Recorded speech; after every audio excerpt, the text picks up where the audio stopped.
Hello my dear students, আজ আমরা শুরু করব Bagbazar multipurpose girls high school. সেই স্কুলে নবম শ্রেণীর ভৌতবিজ্ঞান প্রথম যে স্কুলটা আজকে আমাদের আছে সেটা আজকে শুরু করব আমরা। এবং এই স্কুলের প্রথম যে কোশ্চেন সেটা কি বলছে, একমোল অক্সিজেন পরমাণু বলতে বোঝায় কি বোঝায় একমোল অক্সিজেন পরমাণু মানে 6.02 × 10⁻23 সংখ্যক অক্সিজেন পরমাণু। কোনটির গ্রাম আণবিক ভর ও গ্রাম পারমাণবিক ভর সমান? জেননের। বস্তুর স্থিতিস্থাপক সীমার মধ্যে কোনটি ধ্রুবক? পীড়ন বাই বিকৃতি। ব্যারোমিটারের পাওয়ারটা ধীরে ধীরে কমতে থাকলে বুঝতে হবে বৃষ্টিপাতের সম্ভাবনা আছে। কঠিনের দ্রবণের উদাহরণ কি? বেনজিন। বলাই পরীক্ষার সাহায্যে কোন অ্যাসিডকে শনাক্ত করা যায়? বলাই পরীক্ষার সাহায্যে কোন অ্যাসিডকে HNO3। এটি আম্লিক দ্রবণের পিএইচের মান কত? এটি আম্লিক দ্রবণের পিএইচের মান 5.1, অর্থাৎ 7 থেকে কম হবে। কোনো বস্তু এই বিন্দু থেকে যাত্রা শুরু করে এসিবি পথে বি বিন্দুতে পৌঁছালো এই পথ বরাবর, তাহলে বস্তু যাত্রাপথে বস্তুর উপর যদি এফ বল প্রযুক্ত হয় তাহলে এসিবি পথটি আর ব্যাসার্ধের অর্ধবৃত্তাকার পথ হলে বস্তুটি দ্বারা কৃতকার্য কত? কৃতকার্য ইকুয়াল টু বল ইন্টু সরণ। বল মানে এখানে এফ বল প্রযুক্ত হচ্ছে, তাই তো? বল মানে এখানে এফ প্রযুক্ত হচ্ছে, আর সরণ মানে দেখো এখান থেকে এটুকু দূরত্ব, আর এখানে এটুকু দূরত্ব 2r, তাহলে এফ ইন্টু 2r, তাই তো, মানে 2FR।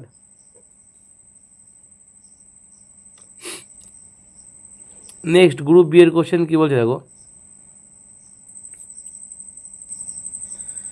গ্রুপ বি এর প্রথম কোশ্চেন 2-1, এসটিভিতে 44.8 লিটার অক্সিজেন গ্যাসের মোল সংখ্যা কত?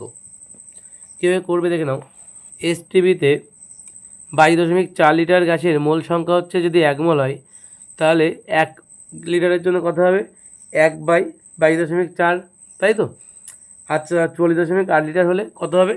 বুঝতেই পারছো এটা দ্বিগুণ হয়েছে মানে কি, লিটারের দ্বিগুণ হবে, 1-এর দ্বিগুণ করলে 2 মোল হয়, উত্তর হবে 2 মোল। ঠিক আছে, উত্তর কত হবে তাহলে? 2 মোল। বলছে দুটি বেলুনের একটিতে H2 গ্যাসের হাইড্রোজেন গ্যাসের এত সংখ্যক অণু আছে, অণুটিতে 2 মোল হাইড্রোজেন গ্যাস আছে। তাহলে 1 মোল হাইড্রোজেন গ্যাস মানে আমরা জানি 6.02 × 10⁻23 অণু। 2 মোল হলে কত হবে? 2 মোল হলে হবে 2 × 6.022 × 10⁻23, তাই তো? কিন্তু আমার যদি এখন কী আছে, দুটো গুণ করলে কত হবে? 12.022 × 10⁻23, তাই তো? তাহলে আমি একটা জিনিস বুঝতে পারছি, এই সংখ্যাটার থেকে এই সংখ্যাটা বেশি বড় না? তার মানে এখান থেকে একটা জিনিস ক্লিয়ার, যে 2 মোল হাইড্রোজেন গ্যাস আছে ওটাতে কিন্তু অণুর সংখ্যা বেশি। ঠিক আছে। সংকুচিত স্প্রিং কী ধরনের শক্তি থাকে? সংকুচিত স্প্রিংয়ে স্থিতিশক্তি থাকে।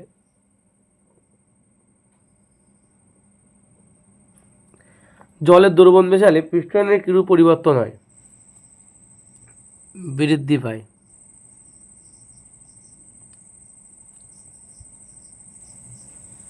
সত্য মিথ্যা লিখতে বলছে, প্লবতা বস্তু জ্যামিতিক আকৃতির উপর নির্ভরশীল, এটা মিথ্যা। সর্বোচ্চ সন্ধিবেগে প্রবাহী কোনো নলের মধ্য দিয়ে ড্যাশ প্রবাহে প্রবাহিত হতে পারে, এটা ধারারেখ বা শান্ত। শান্তটা লিখে বানান ছোটো আছে, বা ধারারেখ লিখলেও হবে। সাইফনের ছোট বাহুর উচ্চতা ড্যাশ ফুটের বেশি হলে সাইফন কাজ করে না, 34 ফুটের বেশি হলে। প্রকৃত দ্রবণের মধ্য দিয়ে আলোকরশ্মি পাঠালে দ্রাবের কণাগুলি দ্বারা আলোকরশ্মি বিচ্ছুরণ ঘটে, এটাও মিথ্যা। ঠিক আছে। নেক্সট কি বলছে, এটি প্রশম অক্সাইডের উদাহরণ দাও। এটি প্রশম অক্সাইডের উদাহরণ হচ্ছে জল, লিখতে পারো। গ্রুপ সি এর কোশ্চেন কী বলছে দেখো। প্রথম কোশ্চেন, সোডিয়াম ক্লোরাইডের আণবিক ভর 58.5, এই উক্তিটি সঠিক নয় কেন? এটা তোমরা পেয়ে যাবে স্যার প্রকাশনীর বইয়ের। তো এখানে দেওয়া আছে সোডিয়াম ক্লোরাইডের আণবিক ভর 58.5, এই উক্তিটি সঠিক নয় কেন? এখান থেকে এই পর্যন্ত লিখতে হবে। এই স্যার বই থেকে বললাম কারণ এটা অনেক ছোটো লেখা আছে এই বইতে এবং গুছিয়ে লেখা আছে। পেজ নাম্বার 169, স্যার প্রকাশনী। নেক্সট কি বলছে, বৃষ্টির জলের ফোঁটার আকার গোলাকার হয় কেন? দেখে নাও। দেখো উত্তরটা দেওয়া আছে যে বৃষ্টির ফোঁটা বা খুব অল্প পরিমাণে পারদ সবসময় গোলাকার হয় কেন, তার ব্যাখ্যা দেখো এই পর্যন্ত দেওয়া আছে, এটা মুখস্থ করলেই হয়ে যাবে। ঠিক আছে। এটা তোমরা পেয়ে যাবে তোমাদের যে ভট্টাচার্য ব্রাদার্সের বই আছে সেই বইয়ের পেজ নাম্বার 56 পাতায় তোমরা এটা পেয়ে যাবে। আর একটা কোশ্চেন দিয়েছে যে ভাসমান অবস্থায় বস্তুর আপাত ওজন শূন্য হয় কেন, তাই তো? এটা তোমরা 92 পাতায় পেয়ে যাবে, তোমাদের যে রায়মার্টিনের শ্যামপ্রকাশনীর বইটা আছে সেই বইয়ের 92 পাতায় তোমরা পেয়ে যাবে যে ভাসমান অবস্থায় বস্তুর আপাত ওজন শূন্য হয় কেন। ঠিক আছে, এটা খুব ভালো একটা প্রশ্ন। নেক্সট কোশ্চেন কি বলছে, বস্তুর গতিশক্তি ঋণাত্মক হতে পারে না কেন? বস্তুর গতিশক্তি ঋণাত্মক হতে পারে না কেন? এটা তোমরা পেয়ে যাবে 138 পাতা ভট্টাচার্য ব্রাদার্স বইয়ের 138 পাতা, দেখে নাও 138। এই যে দেওয়া আছে যে এখান থেকে এটুকু লিখলেই হবে, বস্তুর ভর কেন ঋণাত্মক হতে, গতিশক্তি কোনো ঋণাত্মক হয় না কেন? কারণ ওর মধ্যে একটা স্কোয়ার থাকে, ভি স্কোয়ার, এই স্কোয়ারের টার্মের জন্য। নেক্সট বলেছে কি 5 নিউটন বলের একটি ক্রিয়া এটি বস্তুর অভিমুখে 1 মিটার সেন্টিমিটার সরাতে কতটা কার্য করতে হতে পারে, তাই তো? দেখে নাও এটা আমরা বেসিক্যালি সূত্রটা কি জানি, আমরা জানি যে কতটা কার্য W is equal to F into S. এখানে এফ মানে এখানে বলেছে কত নিউটন বলেছে, 5 নিউটন বলেছে, কিন্তু এস মানে বলেছে কত, 1 সেন্টিমিটার। এস মানে কত বলেছে, 1 সেন্টিমিটার। এটা আছে এসআই একক, তাহলে এটাকেও এসআই একক করতে গেলে কত হবে, 0.01 মিটার হবে, মানে 100 দিয়ে ভাগ করতে হবে, তাহলে 0.01 মিটার। তার মানে 5-এর সঙ্গে 0.01 গুণ করলে 0.05 এত জুল। তাহলে কতটা কার্য করতে হবে, 0.05 জুল কার্য করতে হবে। মোলার মাত্রা উষ্ণতার উপর নির্ভরশীল কেন, দেখে নাও। এই যে উত্তরটা দেওয়া আছে যে মোলার মাত্রা উষ্ণতার উপর নির্ভরশীল কেন, এটা তোমরা এখান থেকে শুরু করে এই পর্যন্ত লিখবে। ঠিক আছে, নেক্সট কোশ্চেন কি বলছে, নেক্সট কোশ্চেন বলছে দ্রাব্যতার সংজ্ঞায় উষ্ণতার উল্লেখ থাকে কেন? দ্রাব্যতার সংজ্ঞায় উষ্ণতার উল্লেখ থাকে কেন, এটা তোমরা পেয়ে যাবে 94 পাতা, দেখে নাও দ্রাব্যতার সংজ্ঞায় উষ্ণতার উল্লেখ করার প্রয়োজন হয় কেন। ঠিক আছে, এটা তোমরা পেয়ে যাবে 94 পাতা, তোমাদের যে মানবীটা আছে সেই মানবের 94 পাতা, এই মানবী না টেক্সট বুকের ভট্টাচার্য ব্রাদার্সের 94 পাতা। সোডিয়াম বাইকার্বনেট এর অ্যাসিড লবণ, তাই তো আছে নাকি? সোডিয়াম বাইকার্বনেটের অ্যাসিড লবণ ব্যাখ্যা করো। এই উত্তরটা আমি এখানে খাতায় লিখে দিয়েছি, তোমরা যদি সাথে লেখা বুঝতে না পারো তাহলে তোমরা অবশ্যই কমেন্ট বক্স চেক করবে, কমেন্ট বক্সে আমি উত্তরটা দিয়ে দেবো, দেখে নাও কী দেওয়া আছে। সোডিয়াম বাইকার্বনেট বা NaHCO3 হলো একটি অ্যাসিড লবণ বা বাইলবণ, কারণ এটি দ্বিক্ষারীয় অ্যাসিড। কার্বনিক অ্যাসিড এর অণুতে উপস্থিত দুটি প্রতিস্থাপনযোগ্য হাইড্রোজেন পরমাণুর মাত্র একটিতে একটি তীব্র ক্ষার দ্বারা আংশিক প্রতিস্থাপিত করে গঠিত হয়। এর মধ্যে এখনও একটি প্রতিস্থাপনযোগ্য হাইড্রোজেন পরমাণু অবশিষ্ট থাকায় এটি অ্যাসিড লবণ হিসাবে আচরণ করে। ঠিক আছে, যদি এই উত্তরটা তোমরা এই তালিকাটা তোমরা ঠিকঠাক বুঝতে পারো নি আমি জানি, তার জন্য তোমরা কী করবো, আমি তোমাদের কিন্তু এই উত্তরটা তোমাদের হচ্ছে যে এই যে ভিডিওটা মানে কমেন্ট বক্সের প্রথমে আমি উত্তরটা দিয়ে দেবো পিন করে। ঠিক আছে, তোমরা একটু দেখে নেবে ওখান থেকে। কারণ নেক্সট কোশ্চেন আমাদের বলেছে কি, আমাদের নেক্সট কোশ্চেন বলছে যে আর্হিনেসের তত্ত্ব অনুসারে ক্ষারকের সংজ্ঞা দাও। আর্হিনেসের তত্ত্ব অনুসারে ক্ষারকের সংজ্ঞা যদি দিতে বলা হয় তোমরা কিন্তু এটা দু জায়গা দিয়ে দিতে পারো। তোমরা এখান থেকেই বললে হবে আর্হিনেসের তত্ত্ব অনুযায়ী ক্ষারের সংজ্ঞা এই যে, এখান থেকে এইটুকু বললে হবে, তোমাদের বইতে লেখা আছে, উদাহরণও দেওয়া আছে। ঠিক আছে, এখান থেকে এইটুকু লিখলেও হবে। আশা করি বুঝতে পেরেছো। তো এটা তোমরা পেয়ে যাচ্ছ পেজ নাম্বার, এটা হচ্ছে 102 পাতা ভট্টাচার্য ব্রাদার্সের। ঠিক আছে, নেক্সট কোশ্চেন আমাদের কী বলেছে দেখো, নেক্সট কোশ্চেন আমাদের যেটা বলেছে গ্রুপ ডি এর কোশ্চেন, একটু দেখে নাও গ্রুপ ডি এর কোশ্চেনগুলো কী বলছে। গ্রুপ ডি এর প্রথম কোশ্চেন বলছে 51 গ্রাম অ্যামোনিয়ায় কতগুলি হাইড্রোজেন পরমাণু হচ্ছে বর্তমান, এসটিভিতে ওই যে পরিমাণ NH3 এর আয়তন কত হবে। দেখে নাও অ্যামোনিয়া বা NH3 আণবিক ভর কত, নাইট্রোজেনের 14, হাইড্রোজেনের 1 আর 3টে আছে তাই 3 গুণ, তাহলে কত হচ্ছে 14 আর 3 17 গ্রাম পার মোল। তাহলে 51 গ্রাম NH3-তে মোল সংখ্যা কত, তাহলে দেখো 1 মোলে আছে 17 গ্রাম, তাহলে 51 গ্রামে কতটা হবে, 17 গ্রাম আছে 1 মোল, 17 গ্রাম অ্যামোনিয়া মানে 1 মোল অ্যামোনিয়া। তাহলে আমরা 51 গ্রাম অ্যামোনিয়া মানে কত মোল হবে সেটা, তাহলে 51কে 17 দিয়ে ভাগ করতে হবে, তাহলে হবে 3 মোল অ্যামোনিয়া। আমরা জানি 1 মোল অ্যামোনিয়াতে হাইড্রোজেন পরমাণু আছে কতটা, আমরা দেখতে পাচ্ছি 1 মোল অ্যামোনিয়াতে হাইড্রোজেন আছে কত, 3টে, তাই 3 গুণ 6.02 × 10⁻23। তাহলে আমাদের অ্যামোনিয়া টোটাল করা আছে 3 মোল আছে, তাহলে 3 মোল অ্যামোনিয়াতে আমাদের হাইড্রোজেন পরমাণুর সংখ্যা কত হবে, তাহলে এর সঙ্গে আর একটা 3 গুণ হবে, সে 3 3 9 গুণ হচ্ছে 6.02 × 10⁻23 সঙ্গে গুণ করলে হবে 5.42 × 10⁻24। ক্লিয়ার হলো? ওকে, নেক্সট কোশ্চেন বলেছে এসটিপিতে ওই পরিমাণ অ্যামোনিয়ার আয়তন কত। তাহলে এসটিপিতে 1 মোল যে কোনো গ্যাসের আয়তন 22.4 লিটার হয়, তাহলে 3 মোল অ্যামোনিয়া গ্যাসের আয়তন কত হবে? তাহলে 3 গুণ 22.4 মানে 67.2 লিটার। ঠিক আছে, এই ছিল তোমাদের প্রথম কোশ্চেন। 2 নম্বর কোশ্চেন কী বলছে দেখো, বলছে আপেক্ষিক গুরুত্ব এবং ঘনত্বের মধ্যে একটা সাদৃশ্য, একটা বৈসাদৃশ্য উল্লেখ করো। এটাও কিন্তু আমি খাতায় লিখেছি, তোমরা একটু দেখে নিতে পারো। সাদৃশ্য কী বলছে, যে কোনো বস্তুর ঘনত্ব বাড়লে তার আপেক্ষিক গুরুত্ব বৃদ্ধি পায়।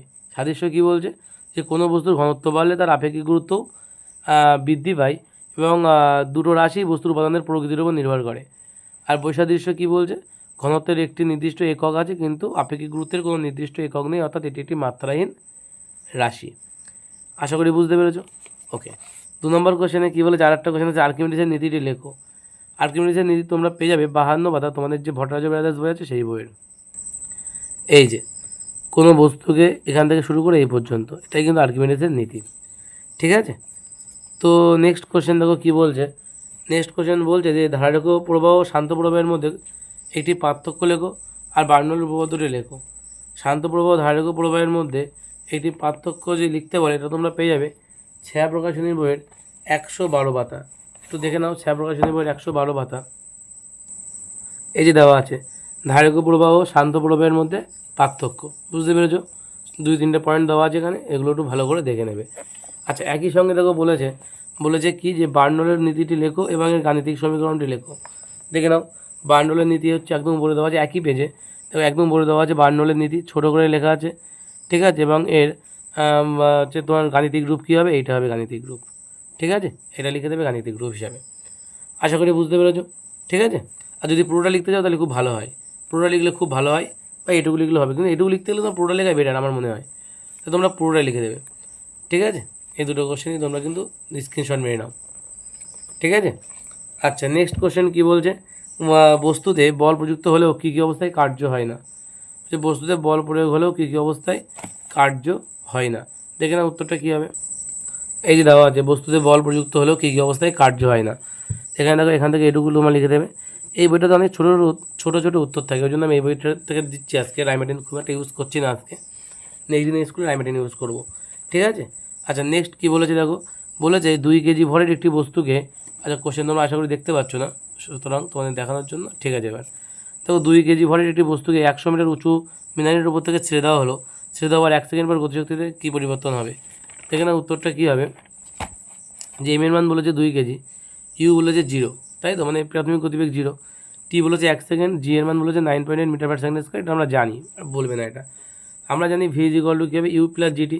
ইউ এর মান 0, জি এর মান 9.8 ইন্টু টি এর মান 1, তাহলে 9.8 মিটার পার সেকেন্ড হচ্ছে আমাদের অন্তিম বেগ, তাই তো।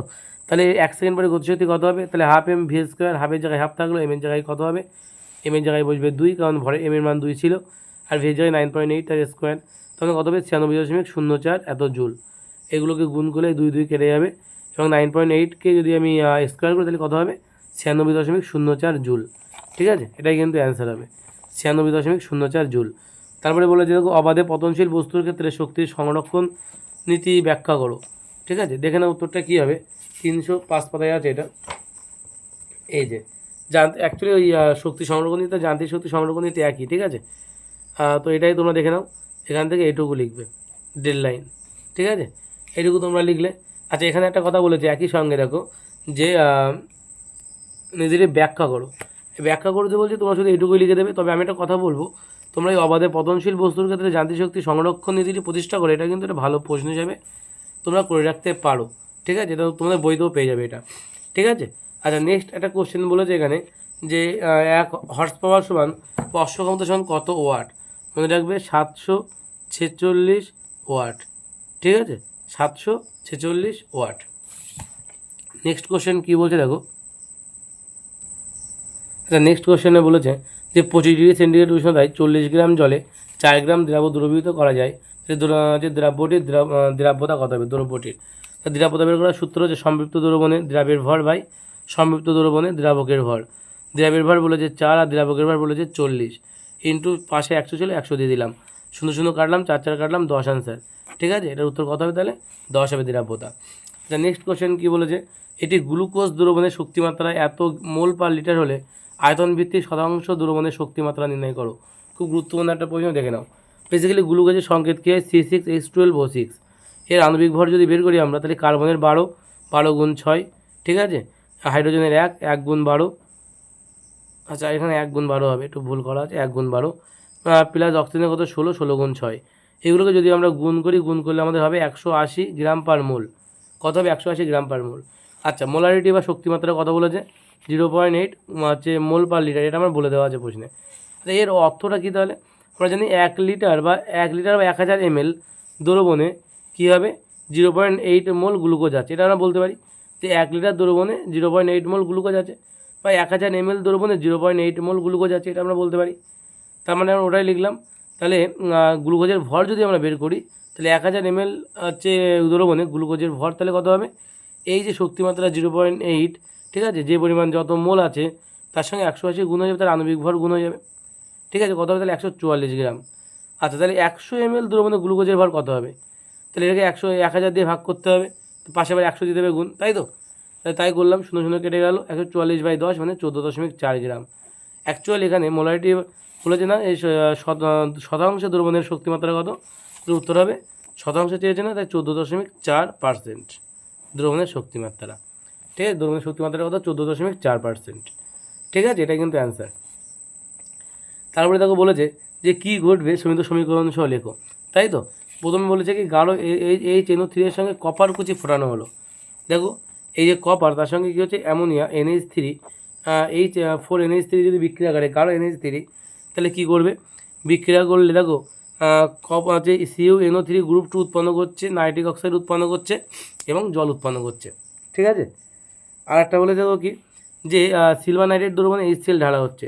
সিলভার নাইট্রেট মানে AgNO3, এর সঙ্গে HCl যদি ঢালা হয় তাহলে কী তৈরি করবে? AgCl তৈরি করবে, এটা হচ্ছে অধক্ষিপ্ত হবে যেটা, আর তৈরি করবে হচ্ছে নাইট্রিক অ্যাসিড তৈরি করবে, HNO3। ঠিক আছে, এই ছিল আমাদের দুটো বিক্রিয়া, আর এই ছিল আমাদের লাস্ট কোশ্চেন। গ্রুপ 1 নম্বর স্কুলের কোশ্চেন এখানে শেষ হলো। আমি তোমাদের একটা প্লে লিস্ট ক্রিয়েট করে দেবো, সেই প্লে লিস্টটা তোমরা ডিসক্রিপশানে পেয়ে যাবে। সেই প্লে লিস্টে তোমরা কী করবে? সেই প্লে লিস্ট থেকে তোমরা কিন্তু মোবাইলে সেভ করে রাখবে, এবং যে কটা স্কুল আমি পরপর দেবো, 12টা স্কুলেই দেবো, প্রতিটা স্কুল তোমরা ওই জায়গায় পেয়ে যাবে। ঠিক আছে, তাই তোমরা কী করবে? এই প্লে লিস্টটা আমি দেবো, সেই প্লে লিস্টটা কিন্তু নিজেদের ফোনে অবশ্যই সেভ করে রাখবে।